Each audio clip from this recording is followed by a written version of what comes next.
Assalamualaikum warahmatullahi wabarakatuh.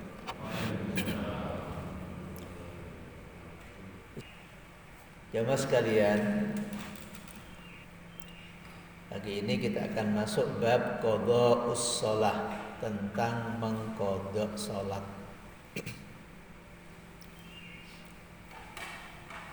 Qadha salat ini adalah ketika seseorang tidak melakukan salat dikarenakan beberapa sebab. Ada orang tidak salat karena lupa, saking sibuknya, kemudian dia lupa bahwa dirinya belum salat. Biasanya orang-orang yang terbiasa salat berjamaah, kemudian tiba-tiba ada pekerjaan, terus dia tidak berjamaah, ditunda. Nanti perasaan dia sudah sholat karena biasa sholat berjamaah, sudah biasa sholat di awal waktu. Baru sadarnya besoknya, baru sadarnya setelah waktu sudah melampaui waktu sholat. Loh iya, kayaknya saya belum sholat tadi. Satu. Jadi penyebabnya bisa jadi orang itu lupa, sehingga dia belum sholat tapi perasaannya sudah sholat. Begitu dia ingat bahwa dia belum sholat, disitulah bab ini menjadi jawabannya. Yang kedua, karena orang tertinggal sholat gara-gara tidur.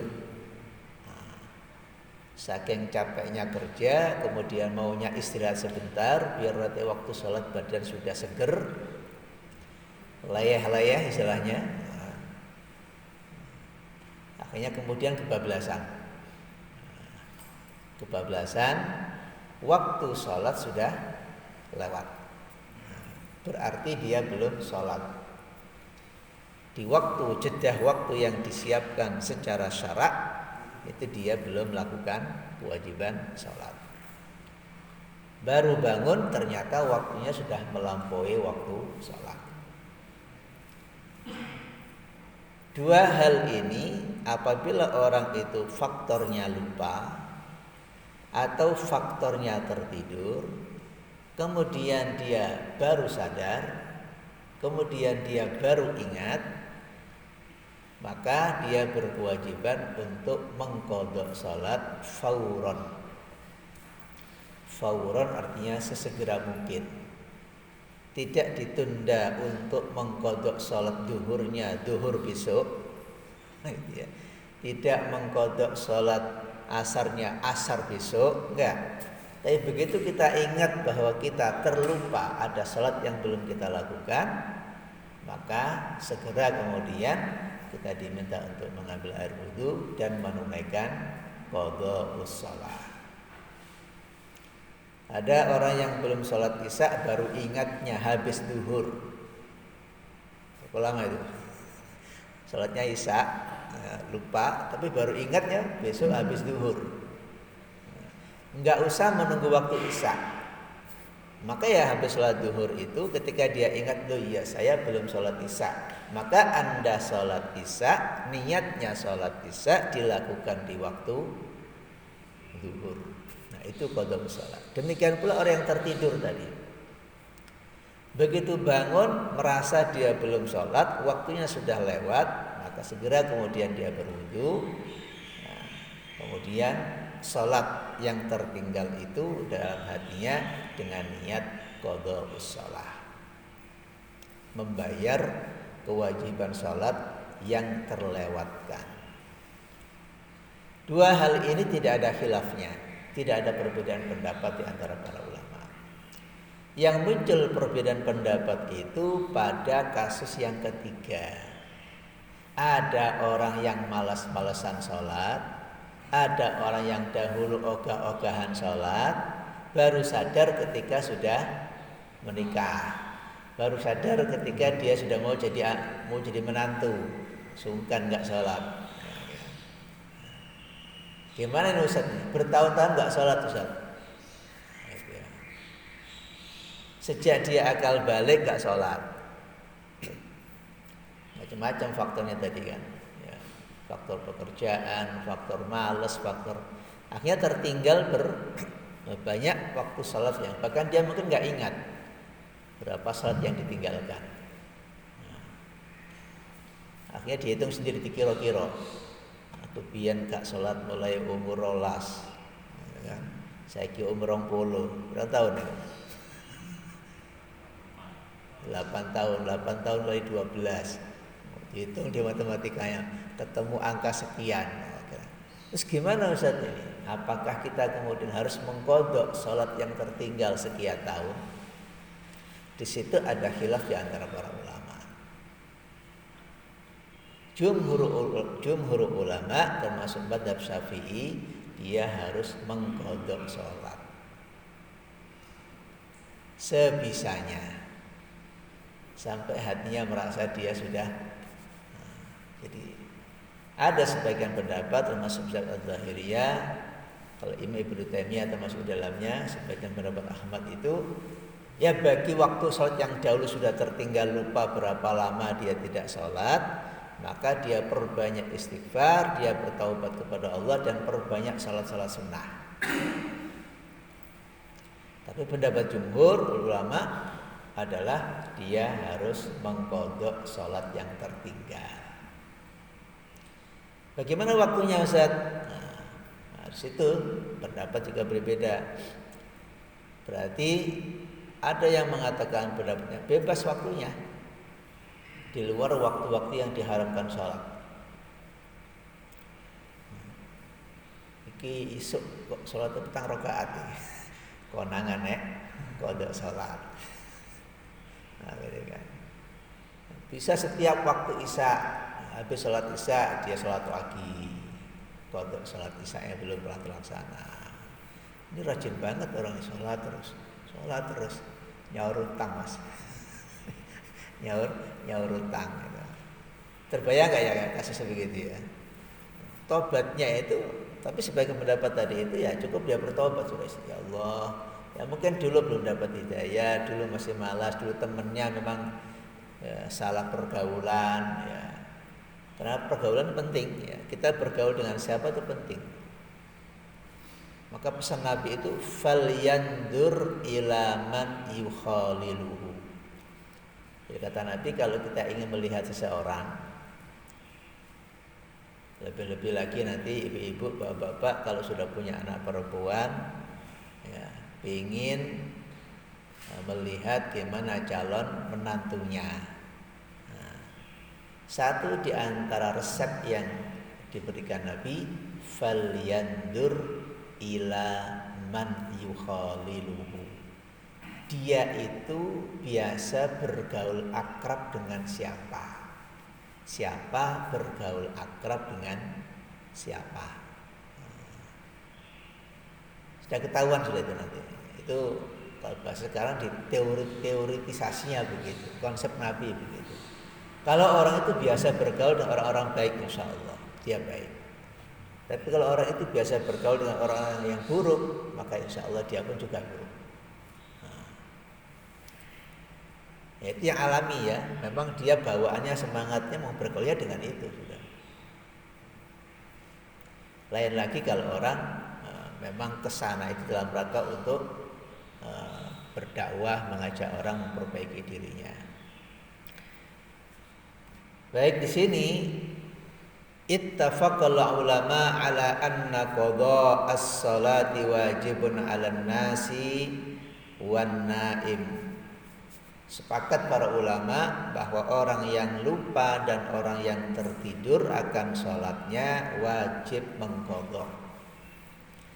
Hal itu didasarkan kepada sabda Nabi sallallahu alaihi wasallam, innahu laisa minan naumi tafrid, innamat tafritu fil yaqdah, fa idza nasiya ahadun salatan aw nama anha falyusalliha idza dzakaraha.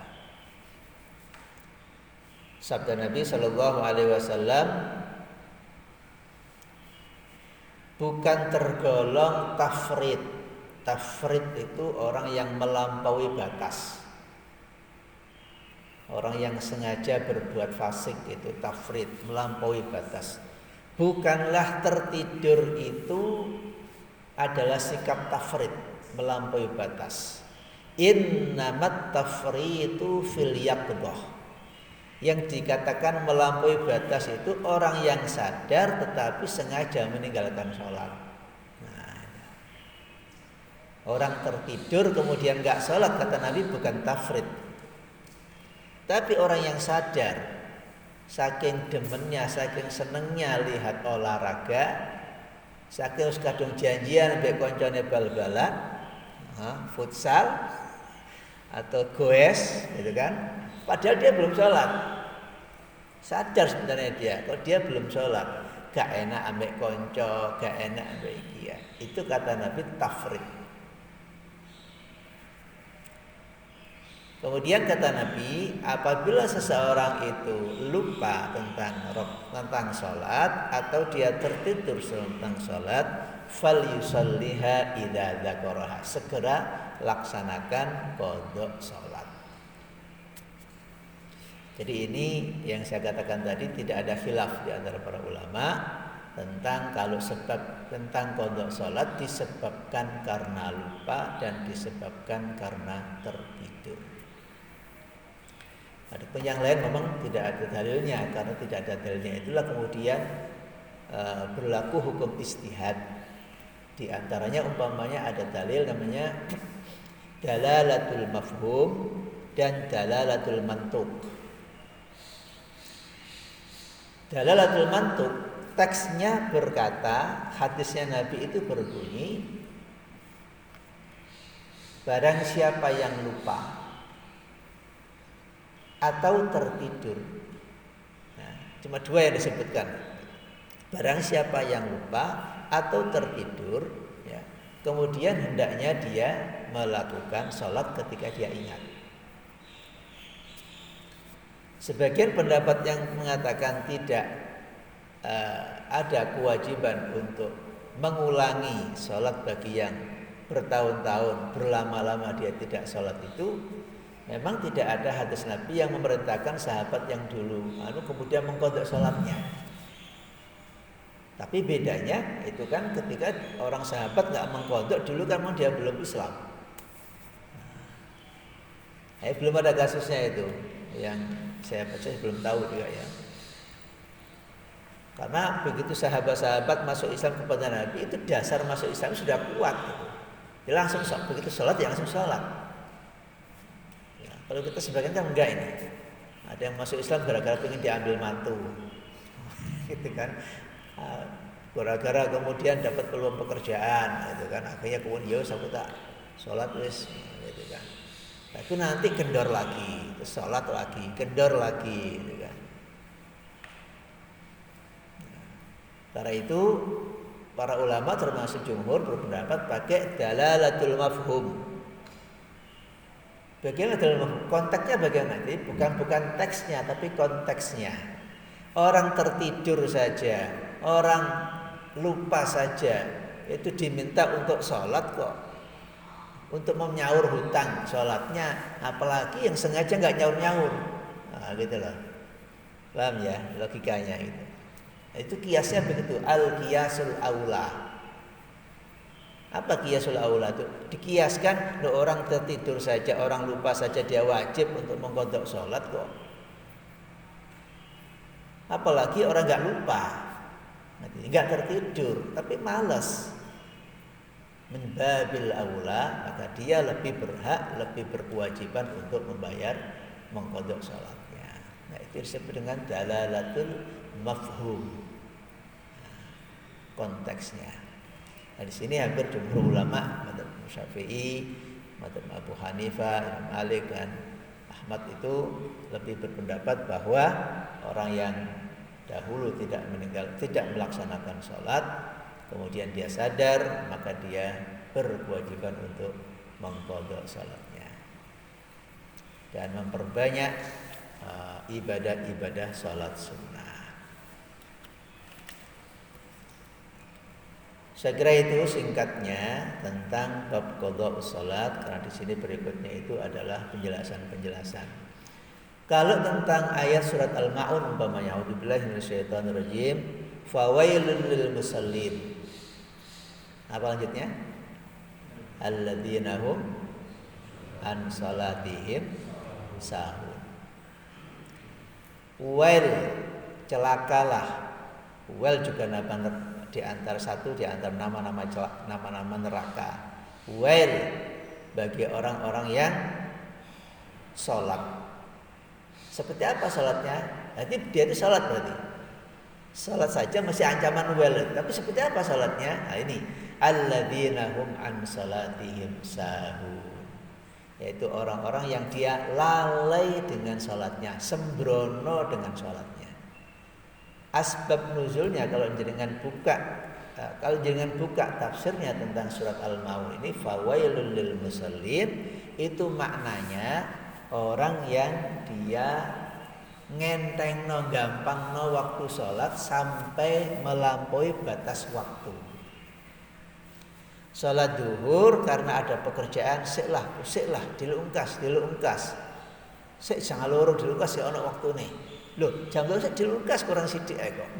Nah, gua nondok ditunda. Ya wah wis asar lah ya. Nah, gitu loh. Nah, sikap yang padahal ada niat sholat itu. Ya kan? Tapi dia lebih berat untuk urusan yang lain, lebih berat urusan ini. Kemudian korbannya sholatnya. Jangan buka di tafsirnya, itu terkena ayat ini. Fawailul lil musallin. Apalagi yang tidak sholat. Jelas ya. Jadi ini dalalatul mafhumnya di situ. Maka tentu ini menjadi PR kita semuanya. Di surat Maryam ayat 59 Allah juga pernah menceritakan tentang kaum yang mereka hancurkan. Salah satunya mereka biasa meninggalkan sholatnya. Fa khalafa min ba'dihim khalfun adha'us salata wattaba'us syahawat fasawfa yalqauna ghayya. Surat Maryam ayat 59. Surat Maryam surat yang ke-21. Jadi ini tipologi masyarakat yang akan mendapatkan adab dari Allah. Ya. Tipologi masyarakat yang mendapatkan ancaman yang berat dari Allah. Siapa mereka itu? Di antara sifatnya adalah fa khalafa min ba'dihim, setelah generasi mereka itu khalfun, atau satu generasi adha'us shalah, mereka melalaikan salat. Sudah tidak lagi merasa penting, sudah tidak lagi mementingkan sholat. Mohon maaf, ini sudah pertanda. Ya, karena itu tadi saya hubungkan dengan yang sampaikan di awal. Kalau mau cari menantu, tolong tanyakan dan pastikan yang aman sholatnya. Minimal itulah. Minimal masih ganteng, ojo karena ganteng nih. Ojo mergo fasilitase, iyalah mungkin itu bisa dipertimbangkan. Ya. Tapi satu di antaranya kan masih ingat kan, kriteria memilih istri itu karena 4 rata-rata. Tapi yang dipesankan Nabi, tolong perhatikan agamanya. Fadfar bidatin. Wanita dinikah biasanya karena cantiknya, yang kedua karena kayanya, punya pekerjaan. Gak berbani bujui, enteng kok kakak. Sama-sama kerjanya gitu kan. Atau gara-gara keluarganya, keluarganya orang punya, enak wis gitu kan. Tapi biasanya karena agamanya. Nah, di antara 4 ini yang kita diminta oleh Nabi Shallallahu Alaihi Wasallam memprioritaskan itu agamanya.